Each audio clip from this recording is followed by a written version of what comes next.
Assalamualaikum warahmatullahi wabarakatuh, Sobat Misteri Sunyi Mencekam. Pernahkah Anda mengalami masuk alam gaib dan ternyata melihat peristiwa yang aneh?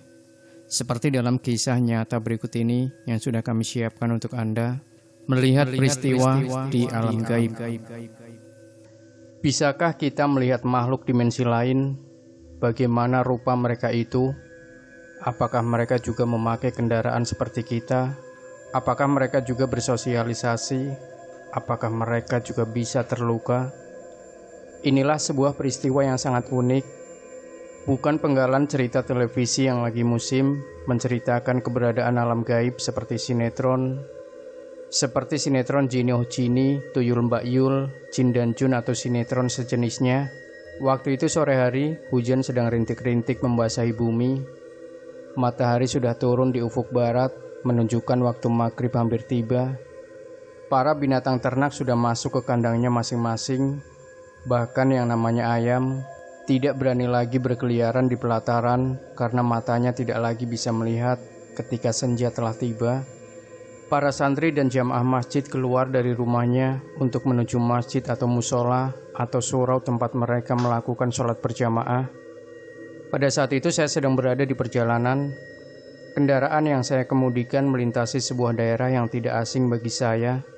Saya seringkali melalui jalan tengah kota, mobil bergerak perlahan karena cuaca lagi remang-remang disertai hujan rintik. Di depan sebuah bangunan yang agak tua, tiba-tiba kipas pembersih kaca mobil sebelah kiri terlepas dan jatuh. Maka dengan perlahan saya hentikan mobil. Kira-kira berjarak 50 meter ke depan, saya pun mencari kipas yang terjatuh. Anehnya, dalam waktu yang cukup lama, saya tidak juga menemukan kipasnya. Bahkan sampai berjalan dengan jongkok dalam jarak yang cukup jauh dari kejadian itu, tidak juga benda itu saya temukan. Hari sudah mulai gelap, suara adzan maghrib dari surau terdekat lamat-lamat sudah mulai menghilang. Mungkin orang-orang di masjid sudah mulai melakukan sholat berjamaah. Karena sampai jauh tidak juga saya temukan benda yang saya cari itu. Maka dengan agak frustasi, saya kembali ke tempat mobil yang saya hentikan itu. Saya memutuskan balik ke mobil. Ketika berjalan ke arah mobil, dari arah belakang saya melaju sebuah mobil berwarna putih. Kira-kira hanya berjarak 1 meter dari tempat saya berjalan. Persis di samping saya, mobil putih itu menabrak 2 orang yang lagi menyeberang jalan. Maka terjadilah peristiwa tabrakan itu dengan diikuti suara yang sangat keras. Tentu saja saya terkejut, kejadiannya sangat tiba-tiba. Saya saksikan semua kejadian itu dengan begitu jelas. Mobil berwarna putih itu berhenti sekitar 1 meter dari tempat saya berdiri. Yang tragis adalah, di bawah ban mobil depan masih tergeletak seorang wanita tua. Ia mengenakan kain panjang bermotif batik, darah berceceran di sekitar tubuhnya. Sementara seorang lelaki tua juga tergeletak di depan mobil dengan jarak sekitar 2 meter dari mobil itu. Di dekat laki-laki itu terdapat keranjang yang berisi beberapa kain yang juga tercecer berserakan di tengah jalan. Sungguh pemandangan yang sangat menggiriskan hati di cuaca yang agak remang-remang. Begitu paniknya saya menyaksikan kejadian itu, tak ayal lagi saya berteriak minta bantuan orang-orang di sekitar. Saya bergegas menghentikan setiap mobil yang lewat agar menolongnya. Saya masih ingat, mobil yang saya hentikan waktu itu yang pertama kali lewat adalah mobil Kijang warna biru metalik. Kemudian mobil TAF warna hijau tua. Kemudian masih ada 2 mobil lagi di belakangnya yang ikut berhenti. Ketika saya menghentikan mobil TAF warna hijau tua itu, saya sempat memegang tangan seorang laki-laki yang duduk di kursi depan sebelah kiri. Dan saya tarik dia supaya keluar dari mobilnya untuk menolong kecelakaan itu. Bahkan saya sempat mencegat mobil angkutan umum di deretan paling belakang. Saya masuk ke dalam mobil angkutan itu. Di dalamnya banyak sekali penumpang duduk berjubel. Saya minta tolong pada mereka. Tetapi para penumpang itu tidak memperdulikan saya. Mereka hanya berdiam diri tanpa komentar apa-apa. Saya pun turun dari angkot itu dan saya bergegas lagi menuju ke tempat kecelakaan yang jaraknya hanya beberapa meter. Saya berjalan agak cepat ke arah kejadian dengan menerobos keramaian orang-orang yang berkerumun sambil sesekali menoleh ke arah belakang kalau ada bantuan lain yang datang menolong. Ketika sampai di titik kejadian, setelah melewati kerumunan banyak orang, saya menjadi terbengong dan terpaku. Ternyata orang yang tertabrak itu sudah tidak ada lagi di tempatnya.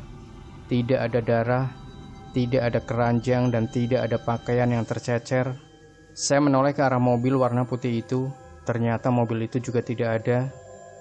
Mobil kijang biru juga tidak ada. Mobil TAF juga tidak ada, termasuk angkutan umum yang disesaki penumpang. Saya pun menoleh ke tempat orang-orang yang berkerumun. Mereka juga tidak ada semuanya. Keadaan jalan itu sunyi senyap. Tak ada seorang pun yang berdiri di situ. Tak ada sebuah pun mobil yang lewat. Tidak ada tanda-tanda yang menunjukkan baru terjadi sebuah peristiwa. Saya terkesiap, tidak mampu berkata-kata apa sebenarnya yang sedang terjadi. Di tengah-tengah kondisi hati yang berkecamuk, saya melihat di dekat kejadian itu ada sebuah warung kecil.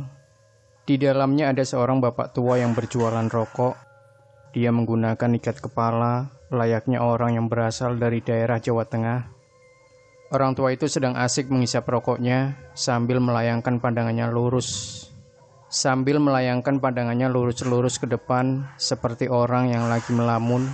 Saya dekati bapak tua itu dan saya pun bertanya kepadanya, "Pak, kemana orang-orang itu semua?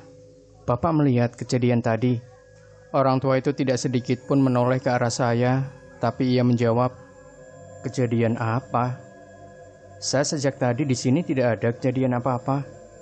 Bulu kuduk saya berdiri mendengar jawaban itu. Saya usap kedua mata saya. Saya cubit lengan saya. Saya tidak sedang bermimpi, tapi saya baru saja menyaksikan suatu peristiwa yang luar biasa.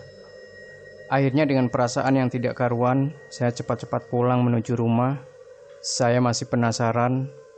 Keesokan harinya, pagi-pagi sekali saya menuju ke tempat kejadian itu untuk mencari kembali kipas kaca mobil yang terlepas tadi malam. Sekalian sambil ingin menyaksikan ulang bekas peristiwa tadi malam. Sesampai di tempat kejadian itu, saya bertambah merinding. Ternyata selain kipas mobil tidak saya temukan. Satu lagi yang membuat saya termangu adalah di tempat itu ternyata sunyi sekali. Tidak ada seorang pun yang berjalan. Tidak ada bekas-bekas kecelakaan. Bahkan penjual rokok beserta warungnya pun tidak ada. Saya tetap penasaran, saking tidak kuatnya menahan gejolak hati. Keesokan harinya saya bercerita kepada beberapa orang teman dekat. Satu hal lagi yang membuat bulu kuduk menjadi berdiri.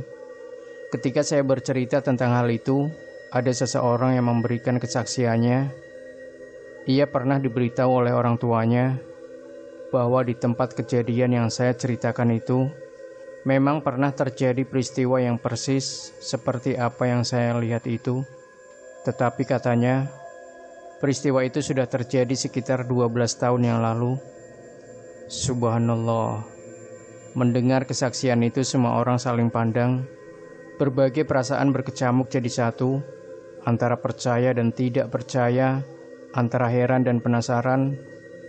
Ada satu lagi yang lebih aneh, ternyata penjual rokok beserta warungnya itu juga misterius. Ia tidak mengetahui kalau ada kejadian yang begitu hebat di dekatnya. Berarti antara penjual rokok dan kecelakaan itu terjadi pada dua dunia yang berbeda, sebab mereka tidak saling mengetahui. Semenjak dari kejadian itu, apa yang terpikir di benak kita, semoga kita semakin mengakui bahwa betapa kecilnya diri kita ini. Ada satu kesimpulan menarik darinya, yaitu ternyata ada dunia lain yang sedang berlangsung di samping dunia kita ini. Allah Subhanahu wa Ta'ala telah sedikit membuka tabir tentang rahasia alam ciptaannya yang luar biasa itu kepada kita semua, bahwa di balik dunia kita ternyata memang ada suatu kehidupan lain, bahwa kehidupan itu satu dengan lainnya berada pada tingkatan atau pada dimensi yang berbeda, sehingga penjual rokok yang penuh misteri itu pun tidak mengetahui terjadinya kecelakaan yang ada di dekatnya. Antara peristiwa kecelakaan dengan penjual rokok itu terpisah oleh sebuah tabir.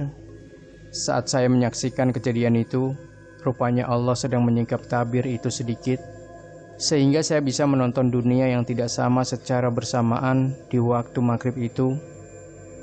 Terjadi adanya relativitas waktu antara kejadian yang saat itu saya saksikan dengan kejadian sesungguhnya, yang katanya peristiwa itu terjadi sudah 12 tahun yang lalu. Yang telah lalu. Wallahu a'lam. Waktu maghrib adalah waktu khusus yang mungkin harus diperhatikan oleh setiap manusia. Saat itu matahari telah turun, di mana akan terjadi pergantian dari siang menuju malam. Waktu semacam itu oleh agama kita disebut waktu maghrib, yang perlu sekali pada saat itu manusia menyembah dan mengagungkan Tuhannya.